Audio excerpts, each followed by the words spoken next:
Assalamualaikum warahmatullahi wabarakatuh. Perkenalkan, saya mahasiswa dari Universitas Islam Sultan Agung Semarang. Video ini dibuat untuk menyelesaikan tugas mata kuliah Sejarah Pendidikan Islam dengan dosen pengampu Bapak Mufarhan SPDI Eshum MPDI. Langsung saja, ini video presentasi dari saya. Pada kesempatan ini saya akan membahas tentang sejarah pendidikan Islam pada masa Bani Abbasiyah. Yang pertama, mari kita mengenal tentang Bani Abbasiyah. Dinamakan Daulah Abbasiyah karena para pendiri dan penguasa dinasti ini adalah keturunan dari Abbas, paman Nabi Muhammad SAW.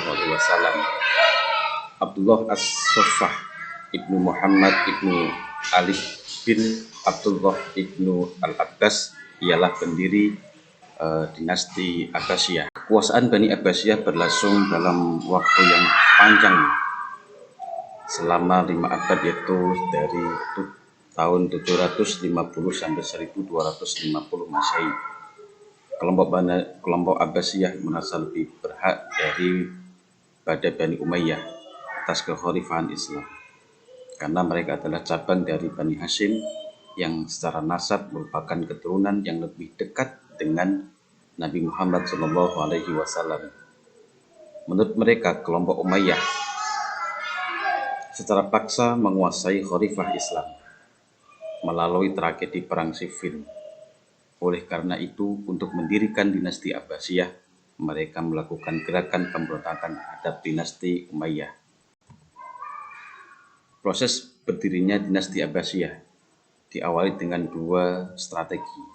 Yang pertama yaitu sistem mencari pendukung dan penyebaran ide yang dilakukan secara rahasia. Strategi yang kedua yaitu sistem yang dilakukan secara terang-terangan dan himbauan-himbauan di forum resmi untuk mendirikan dinasti Abbasiyah. Berlanjut perangan melawan dinasti Umayyah. Dari 2 strategi yang telah diterapkan oleh Muhammad bin Al-Absi Al-Abbas yang diterapkan oleh Muhammad bin Al-Abbas bersama temannya sejak akhir abad pertama 132 sampai atau 750 Masehi, akhirnya membuahkan hasil dengan berdirinya dinasti Abbasiyah.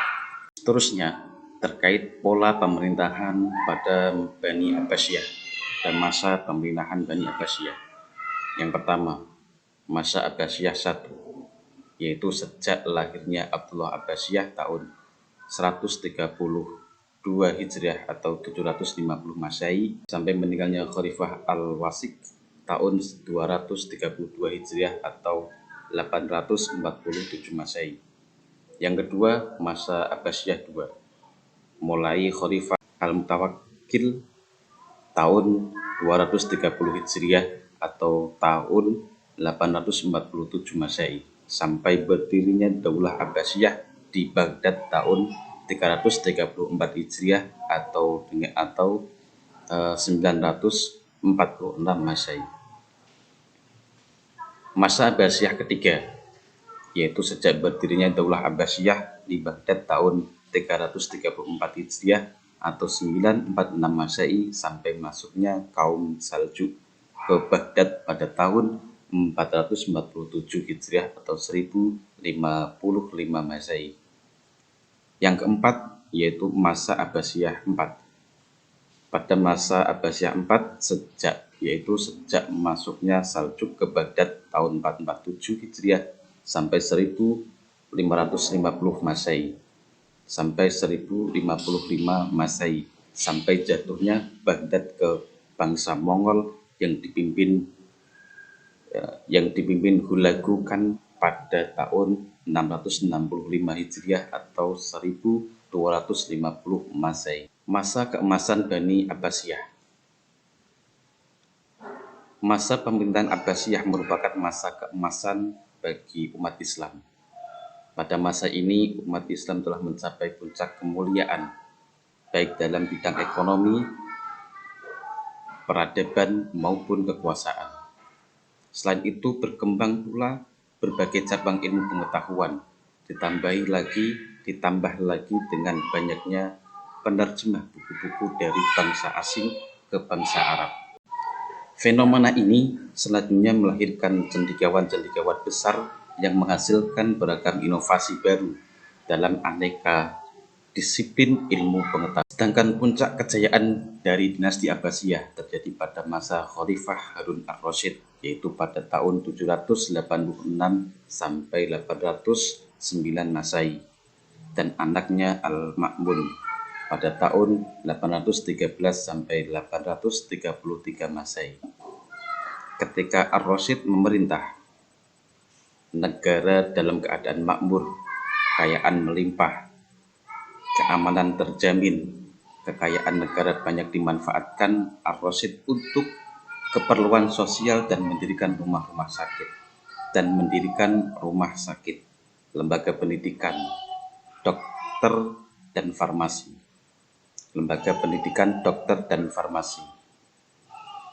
Bani Abbasiyah telah menekankan pembinaan peradaban dan kebudayaan Islam daripada perluasan wilayah. Ini perbedaan pokok antara Bani Abbasiyah dan Bani Umayyah. Selanjutnya terkait Khalifah Harun ar-Rasyid yang dijuluki sebagai Bapak Pustakawan Islam. Harun ar-Rasyid lahir di Rai tahun 158 atau 776 Masehi. Harun ar-Rasyid putra dari Khalifah ketiga Abdul Daulah Bani Abbasiyah, yaitu Muhammad al-Mahdi. Ibunya bernama Juraisyah dengan julukan Khaizuran dari Yaman. Harun ar-Rasyid dilantik pada tahun 786 Masehi di usianya yang ke-23. Harun ar-Rasyid berhasil menciptakan iklim pemerintahan yang cinta terhadap ilmu pengetahuan. Harun ar-Rasyid juga mendirikan perpustakaan Baitul Hikmah. Masa keemasan Baitul Hikmah terjadi pada era anaknya, yaitu Al-Ma'mun.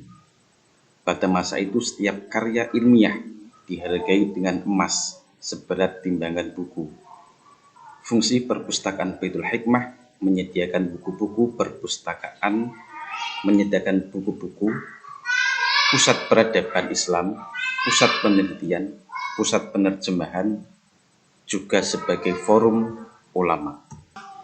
Dan dari perpustakaan Baitul Hikmah lahir penemuan-penemuan ilmu baru yang muncul para ulama yang ahli di berbagai bidang. Khalifah Harun ar-Rasyid meninggal dunia pada tahun 193 Hijriah atau tahun 809 Masehi di Khurasan dalam usia 45 tahun. Harun ar-Rasyid menjabat sebagai khalifah kurang lebih selama 23 tahun. Selanjutnya terkait lembaga pendidikan pada masa Bani Abbasiyah. Dalam rangka mengimbangi kemajuan dalam bidang pendidikan pada masa Abbasiyah, maka dilakukan berbagai usaha dengan membentuk atau mempolarisasi kegiatan-kegiatan keilmuan dari tingkat dasar sampai kepada jenjang yang lebih tinggi.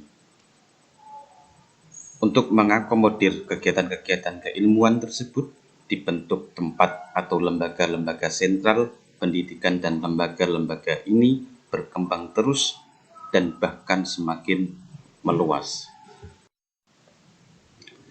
Di antara lembaga-lembaga pendidikan Islam pada masa Bani Abbasiyah adalah satu, Kutab sebagai lembaga pendidikan dasar. Kutab atau maktab berasal dari kata dasar kataba yang berarti menulis atau tempat menulis. Jadi kataba adalah tempat belajar menulis. Sebelum datangnya Islam, kutab telah ada di negeri Arab, walaupun belum banyak dikenal. Mula-mula belajar menulis huruf Arab di kutab ialah Sufyan ibnu Umayyah, ibnu Abdu Syam, dan Qais ibnu Abdi Manaf, ibnu Zuhroh Ibnu Kilab. Kurikulum yang dipakai adalah berorientasi kepada Al-Quran sebagai suatu textbook, sehingga pembelajarannya mencakup membaca dan menulis, kaligrafi, gramatikal, bahasa Arab, dan sejarah, yang khususnya berkaitan dengan Nabi Muhammad SAW. Yang kedua adalah masjid. Semenjak berdirinya di zaman Nabi Muhammad SAW, masjid telah menjadi pusat kegiatan dan informasi berbagai masalah kehidupan kaum muslimin. Ia menjadi tempat bermusyawarah, tempat mengadili perkara, tempat menyampaikan penerangan agama dan informasi lainnya, dan tempat menyelenggarakan pendidikan. Pada masa Bani Abbas dan masa perkembangan kebudayaan Islam, masjid-masjid yang didirikan oleh para pengusaha pada umumnya diperlengkapi dengan berbagai macam sarana dan fasilitas untuk pendidikan. Yang ketiga, pendidikan rendah di istana atau kurhur. Pendidikan rendah di istana diperuntukkan bagi anak-anak para pejabat, didasarkan atas pemikiran bahwa pendidikan itu harus bersifat menyiapkan peserta didik agar mampu melaksanakan tugas-tugasnya nanti setelah dewasa. Maka dari itu, para pembesar istana berusaha mempersiapkan anak-anaknya agar sejak kecil sudah diperkenalkan dengan lingkungan dan tugas-tugas yang akan diemban nanti atau kelak ketika mereka sudah dewasa. Demi kelancaran pendidikan, mereka memanggil guru-guru khusus untuk memberikan pendidikan kepada anak-anak mereka. Yang keempat, yaitu toko-toko buku. Selama masa kejayaan Bani Abbasiyah, toko-toko buku berkembang dengan pesat, seiring dengan pesatnya perkembangan ilmu pengetahuan. Hebatnya, toko-toko ini tidak hanya menjadi tempat pengumpulan dan penyebaran atau penjualan buku-buku, tetapi juga menjadi tempat studi dengan lingkaran-lingkaran studi yang berkembang di dalam toko buku tersebut. Dan sebagian yang memiliki toko buku ialah para ulama. Hal ini menunjukkan betapa besarnya antusias umat Islam pada masa itu dalam menuntut ilmu. Yang kelima yaitu perpustakaan atau al-maktabah. Salah satu perpustakaan yang sangat terkenal yaitu Bait al-Hikmah yang didirikan oleh Ar-Rasyid. Perpustakaan dikatakan sebagai lembaga pendidikan karena pada masa itu buku-buku sangat mahal harganya, susah didapat, ditulis dengan tangan, sehingga hanya orang-orang kaya saja yang bisa memiliki secara pribadi. Oleh sebab itu, bagi masyarakat umum pecinta ilmu, tentunya memanfaatkan perpustakaan ini sebagai sarana memperoleh ilmu, pengetahuan, dan untuk selanjutnya dikembangkan. Selanjutnya ada salon kesusastraan.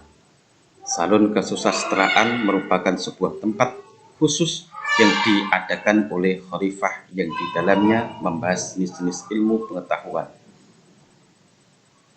Dalam hal pelaksanaannya, salon-salon pada masa Khulafaur Rasyidin, dinasti Umayyah dan Abbasiyah merupakan sarana untuk berkumpulnya para pembesar istana dan juga masyarakat. Tempat ini dijadikan sebagai wahana untuk menjalankan tradisi keilmuan yang tujuan utamanya adalah untuk mencerdaskan masyarakat dan sebagai sarana penyebaran ilmu pengetahuan.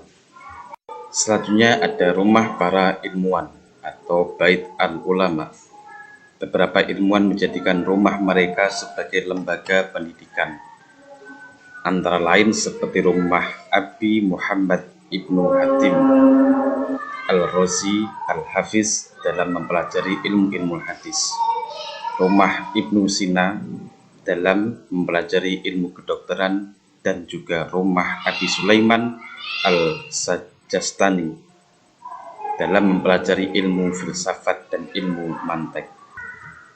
Terakhir ada rumah sakit pada zaman jayanya perkembangan kebudayaan Islam dalam rangka menyebarkan kesejahteraan di kalangan umat Islam, maka banyak didirikan rumah sakit oleh khalifah dan pembesar-pembesar negara.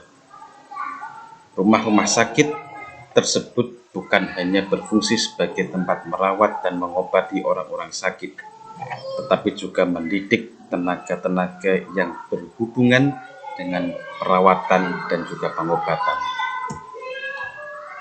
Hikmah berdirinya Bani Abbasiyah: 1. Kemakmuran masyarakat mencapai tingkat tertinggi.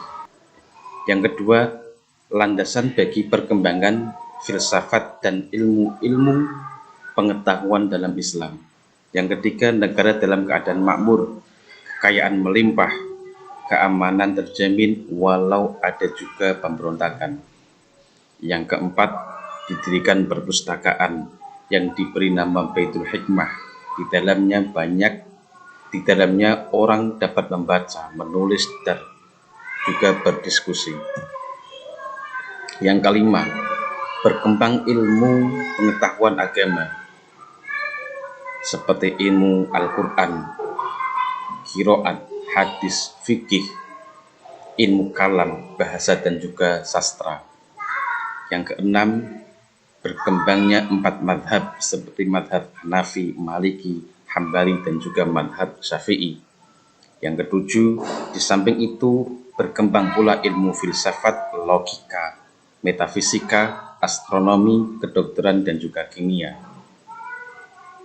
Yang kedelapan, lembaga pendidikan pada masa Bani Abbasiyah mengalami perkembangan kemajuan yang sangat besar. Sekian, terima kasih.